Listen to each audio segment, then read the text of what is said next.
In verse 16, Richard, the Apostle Paul explains what it means to walk into this new resurrection life. What does this mean about the old law of Moses and religious rituals?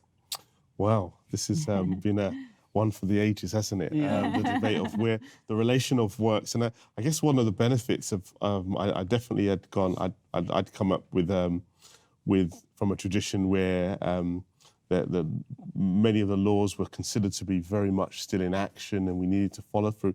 And I remember going into college, wrestling with these ideas of how do I now live my life? Do I now have to keep certain laws ritually in order to do it? But one of the things we've learned, I think, and I've established, is that, look, there is definitely a role, and even within the Reformed tradition as well, there is a role for the law, but it's not through the means that we see. It's actually as a life in obedience to Christ. You know, what people did was that they would keep the law without that real relationship. And this is what we're starting to see, isn't it? Is that people will kind of keep the laws. And I mean, if I went back to Jeremiah had huge indictments of the people. It wasn't the fact that Judea at the time was irreligious. People were constantly going to the temple, even talking about boasting that the temple they would never be defeated by any army because of the temple of God being there.